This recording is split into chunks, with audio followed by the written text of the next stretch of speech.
Muchas gracias, Ernesto. Gracias nuevamente por la oportunidad de estar con usted y compartir con la audiencia que tiene este interesante programa cada día. Un saludo muy especial a todas las madres que hoy festejan su día, especialmente a mi abuela. Abuelita, te amo. Así es que felicidades a todas las madres. A felicitar también a su familia, a su madre o a su abuela. Muchas gracias. Sí. ¿Verdad? Precisamente por una fecha tan especial como la que este día tenemos, que seguramente vamos a darle ese cariño, ese amor a todas las mamás, ¿verdad? Que se los merecen. A ver, hablemos un poquito de los preparativos. ¿Tenemos lluvias? ¿Será que ya estamos en el invierno? Entiendo que no. Que estamos una etapa de transición. Exactamente. Del verano al invierno. Digamos, sí, del verano al invierno, justamente estamos, y las instancias científicas así lo llaman, la fase de transición.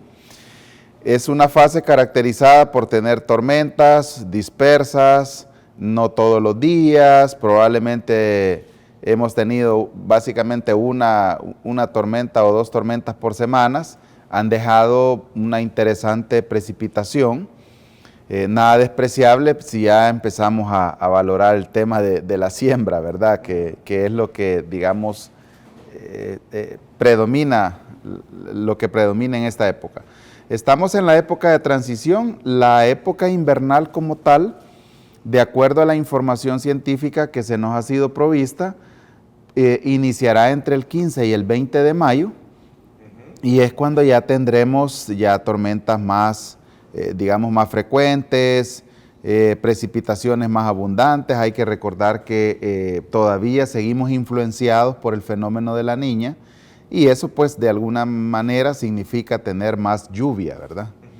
Así es que estamos trabajando justamente para que, si ese fenómeno perdura en lo que resta de la temporada invernal, no provoque las situaciones o los incidentes que en otros años se han tenido.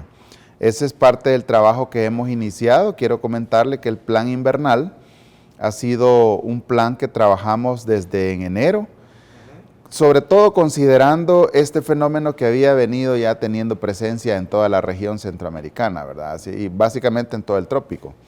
Así es que hemos trabajado un plan de forma consulta, incluye varias fases de las cuales pues seguramente vamos a hablar. Ok, bueno, hablemos un poco del fenómeno que tuvimos, no sé si fue el día jueves o viernes, si no me equivoco, que fue exageradamente fuerte, creo que fue el viernes, ¿verdad? Fue el viernes en la madrugada. Exactamente, sí. Que por cierto, yo al terminar el programa, se me complicó el 89 y eran unos borbollones levantando. Llovió mucho, llegamos a tener un promedio. Y esos fenómenos, a eso voy yo. Sí. Trato la manera también de comprender por qué se nos vino ese aluvión. Eso, Ernesto, son conocidas como tormentas convectivas o tormentas de convección, ¿verdad? Interesante fenómeno porque pareciera que se forman de la nada, ¿verdad? Se forman de la nada. Entonces, sin embargo, ya teníamos previsto, de hecho por eso pusimos un aviso previendo que íbamos a tener, digamos, un promedio llegamos a tener en algunos puntos en los cuales se hace la medición respectiva de precipitación de la lluvia, llegamos a tener hasta 47, 57 milímetros de lluvia. Por fortuna, en esta época del año, tener incluso hasta 60, 70 milímetros de lluvia, en esta época del año en el que la tierra prácticamente está ávida de agua, ¿verdad? Entonces, no genera mayor complicación. Sin embargo, con todas esas situaciones es que nosotros hemos iniciado ya la primera fase del plan. Quiero comentarle que este plan incluye dos fases, digamos. La primera, a la que le hemos denominado fase de prevención y mitigación, que incluye desarrollar pequeñas obras de mitigación, y otras que por su parte las instituciones de la Comisión Técnica Sectorial de Infraestructura están planificando, ¿no? Ya obras de gran envergadura. Por nuestra parte, con todas las instancias del sistema, ahora estamos desarrollando le hemos llamado plan de limpieza de las quebradas, que es un plan paralelo al plan invernal o es parte del plan invernal, Le cuento que toda la semana anterior, justamente el día viernes, ya que usted lo menciona, tuvimos que parar para no poner en riesgo, ¿no?, al personal que estaba dentro de las quebradas. Estamos desarrollando este plan de limpieza, estamos atendiendo las 5 quebradas, digamos, con mayor afluencia en el área metropolitana de San Salvador: la quebrada del Garrobo, la quebrada del Piro, la quebrada La Mascota. Que son las que más problemas Exactamente. generan. Sobre todo ya en la zona baja de San Salvador, ¿verdad? Porque no es tanto en la zona alta, sino cuando ya llegan a la zona baja. Si hemos tenido una buena cantidad de lluvia en la zona alta, pues seguramente al final ya en San Salvador eso termina convirtiéndose en quebradas desbordadas, tragantes que rebalsan, justamente lo que usted estaba diciendo. Así es que ahora mismo hemos dispuesto este plan. Hemos retirado solamente hasta el día jueves, porque el viernes tuvimos que parar por la misma lluvia, Ernesto. Habíamos retirado 40 toneladas de desechos. 40 toneladas. Y esto es un promedio. Creemos que pudo haber sido un poco más, ¿verdad? Y este es el gran problema cuando se viene ya los limpiezas. Exactamente. Porque no podemos de alguna manera contener a lo largo de que podría ser la parte educativa y de educación en esto. Me están pidiendo una pausa y vamos a hablar de esto. Por supuesto. Gran parte del problema de los colapsos que se tiene de la parte hidráulica, aparte de que ya es, ¿cómo se le llama eso? Ya no rinden por todo el grado. Sí, ha perdido la capacidad justamente hidráulica, ¿verdad? Exactamente. En San Miguel tenemos 2 lugares que están plenamente identificados como zonas inundables. Digamos en la ciudad, ¿verdad? Porque si ya nos trasladamos al interior del departamento, podríamos hablar de San Dionisio, Río Grande y toda esa zona, la Tequera. Pero en la ciudad como tal, la Roosevelt es una de ellas, y hay otro lugar que eso está ya casi en la salida de San Miguel. Entonces, el problema definitivamente, Ernesto, tiene que ver con factores culturales y factores educativos. Mientras para nosotros, los seres humanos, lo más fácil sea al disponer de los desechos o de la basura, si hablamos en términos parroquianos, como dicen, del disponer de la basura, lo más fácil sea tirarla a la calle, tirarla en cualquier lugar, esos problemas siempre van a persistir. Pero bueno, entonces, ¿qué hacemos? O sea, ¿cuál es el accionar que debería tener el Sistema Nacional de Protección Civil frente a ese factor de vulnerabilidad social, cultural y educativo? El plan, como ya lo decía hace algún momento, por eso es que justamente la primera fase es limpiar quebradas, descopar árboles, porque al final también no solamente el tema de las inundaciones. De hecho, con las primeras tormentas el día viernes, hemos tenido en la colonia Miramonte un fenómeno bastante curioso, ¿verdad? La gente le llama, o en el buen salvadoreño le decimos los famosos remolinos, ¿verdad? Entonces, que las lluvias convectivas tienden a generar ese tipo de fenómenos, vientos fuertes, botan las ramas de los árboles o destruyen los árboles, que terminan cayendo justamente en los techos, ¿verdad? Por eso es que en esta fase también estamos hablando del descopado de árboles, estamos trabajando, ha sido un trabajo conjunto. Aquí ha tenido una participación muy importante el Cuerpo de Bomberos, el Ministerio de Obras Públicas también, por supuesto los equipos tácticos de la Dirección General de Protección Civil. Básicamente el plan incluye también el desarrollo de pequeñas obras de mitigación u obras de mitigación, que por supuesto va a incluir la protección de taludes. Este año queremos hacer del conocimiento de la población que estamos incluyendo algo novedoso. Con el apoyo que estamos teniendo de la Dirección General de Centros Penales, estamos formando un pool de recurso humano del programa Cero Ocio, para que conozcan la técnica de cómo debería colocarse verdaderamente el famoso plástico negro que de repente podemos ver en algunos taludes, ¿verdad? El tema no es solo llegarlo a colocar, no es solo ponerlo, porque al final hasta termina convirtiéndose en un mismo problema. Por eso es que justamente estamos ahora preparando, capacitando, y el siguiente paso, inmediatamente después que termine la fase de limpieza de quebradas, y limpieza de tragantes, no solamente en San Salvador, sino Santa Ana también es otro punto. Santa Tecla ha tenido un problema últimamente. Definitivamente. Es bien importante, lo conversaba con el Sí. alcalde Sí. recientemente. Santa Tecla, Santa Ana, San Miguel, Usulután un poco, realmente Usulután, los problemas de inundación se dan más digamos, en la Ciudad del Triunfo, en Ciudad del Triunfo también y por supuesto en el puerto como tal, ¿verdad? Sí. Así es que, digamos, toda la zona de Jiquilisco. Sí estamos preparándonos para poder enfrentar situaciones como esta. Definitivamente, estamos preparándonos, parte del trabajo que estamos haciendo con Plan Invernal es preparar 34 albergues a fin de que si en algún momento surge la necesidad por algún fenómeno, ya usted lo decía al principio, este año vamos a tener una buena cantidad de fenómenos. El último informe que tuvimos de la Universidad de Colorado es que podríamos llegar a tener hasta 19 huracanes en el Océano Atlántico. Por supuesto, por supuesto. Definitivamente, de acuerdo a los informes, nosotros tenemos más de 2 o 3 fuentes científicas en cuanto a esta información se refiere. Una de ellas, por supuesto, es la principal y es nuestra base principal científica, la que nos provee la Dirección de Observatorio Ambiental del Ministerio, de Observatorio de Amenazas, del Ministerio de Medio Ambiente, pero también nos hacemos de otras fuentes, por ejemplo, y justamente ellos también están en mucha comunicación.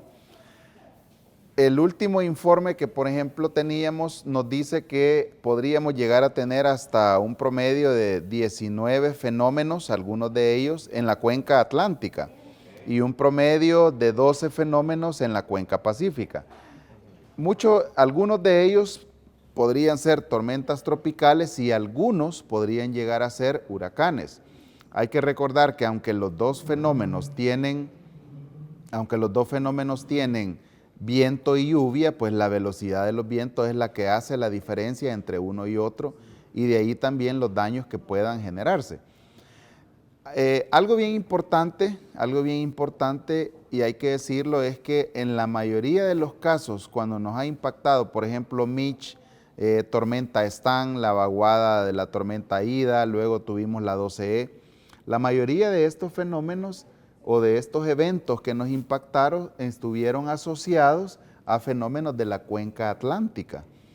Entonces, eso significa que si nos están diciendo que la previsión es que podríamos llegar a tener en la cuenca atlántica un promedio de 19, 22 fenómenos, algunos de ellos huracán, indudablemente que más de alguno va a tocar tierra en Centroamérica, y eso significa que también nosotros podríamos llegar a ser impactados.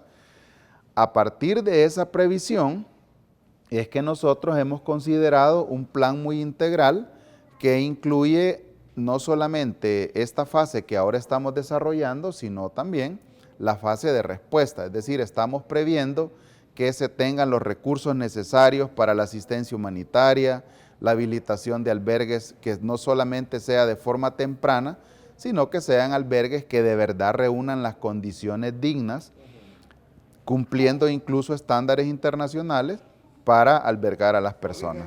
Corrígame porque no sé si eso ya cambió. Yo recuerdo que los 2 albergues principales en el sector del Bajo Lempa, ¿sí?, se ocuparon para la pandemia. Sí. Estos ya fueron deshabilitados en vista de que ya, gracias a Dios, pasó. Exactamente. ¿Están disponibles para poder atender cualquier emergencia? Están disponibles y con mucha satisfacción puedo contarle, porque de verdad es parte del trabajo que hemos desarrollado en el Ministerio de Gobernación a través de la Dirección Nacional de Albergues, que ha hecho un trabajo excelente.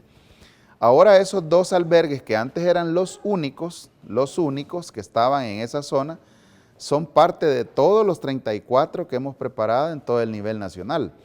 Nuestra apuesta, Ernesto, es que no se vuelva a utilizar un centro escolar otra vez como albergues temporales. Por siempre se había dicho que los albergues temporales, o mejor dicho, los centros escolares deberían ser la última opción para utilizarlos como albergues temporales. Pero si usted hace cuentas o de repente empezamos a ver registros de eventos de años anteriores, los albergues funcionaban en la mayoría de los casos en centros escolares. Eso interrumpe el desarrollo psicosocial de los niños, interrumpe el programa regular educativo, entonces no es buen negocio, ¿verdad?, utilizar los centros escolares. Y de ahí, digamos, el interés que le hemos puesto desde el Ministerio de Gobernación. La verdad que el señor ministro, en su calidad de presidente de la Comisión Nacional de Protección Civil, ha hecho mucho énfasis y nos ha dado la instrucción de que hagamos todo lo necesario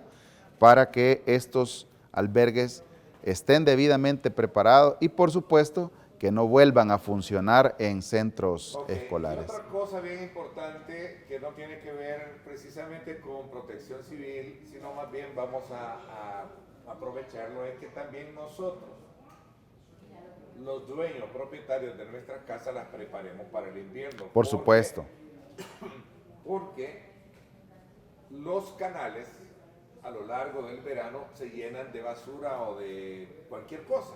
Y cuando viene el invierno se tapan y ahí viene el problema. Definitivamente. Así que vamos a limpiar, aprovechar limpiarlo. Qué bueno que lo menciona y agradezco la oportunidad para hacer estas recomendaciones. Claro. Definitivamente yo creo que cada quien es responsable también de hacerse de un lugar seguro. De hecho, la protección civil se basa, la primer premisa de la protección civil se basa justamente en eso. ¿Qué hago yo? ¿Qué hace Luis Amaya para hacerse de un ambiente más seguro, verdad? Entonces, definitivamente, ¿qué deberíamos hacer? Revisar canales, tapar goteras. Los que de repente vivimos cerca de un talud o tenemos árboles, vea qué curioso, pasa prácticamente, terminan los vientos que usualmente tenemos entre noviembre, diciembre y a veces hasta en enero por los frentes fríos, terminan esos vientos y nadie más pide que se le vayan a talar árboles. Llega la época invernal y ahora tenemos una demanda, como usted no imagina, de que hay que ir a talar árboles. Entonces, ¿qué significa eso? Que hasta que vemos que el riesgo es inminente, tener un árbol de más de 10, 15 metros cerca de la casa es un riesgo inminente, ¿verdad? Sobre todo cuando los árboles no son no son de una complexión tan fuerte que puedan soportar vientos como los que se generan en tormentas convectivas como las que tuvimos el día viernes. Así es que buena la recomendación, hay que limpiar canales, hay que limpiar canaletas, tragantes y por supuesto no tirar basura a las calles. Ese es una de las costumbres más insanas que podríamos tener, porque al final termina yéndose a los tragantes se obstruyen, las colonias se inundan, y si acaso los tragantes no se obstruyen y esto llega a parar a las quebradas, pues al final termina siendo mella también en la... desgracias que a la larga después nos la... Exactamente, así es que... Quiero agradecerle Luis Alonso Amaya, director de Protección Civil, el que nos haya permitido estar este día tan especial de las Madres, Día de las Madres, compartiendo desde luego este tema, que era importante colocarlo también sobre la mesa. Gracias por habernos acompañado. Muchas gracias, Ernesto, gracias nuevamente por la oportunidad que nos da de venir, contarle a la población el trabajo que estamos haciendo como gobierno del presidente Bukele, como Sistema Nacional de Protección Civil, y reiterarle el saludo a todas las madrecitas del Salvador, del mundo, especialmente pues a las que me consienten a mí.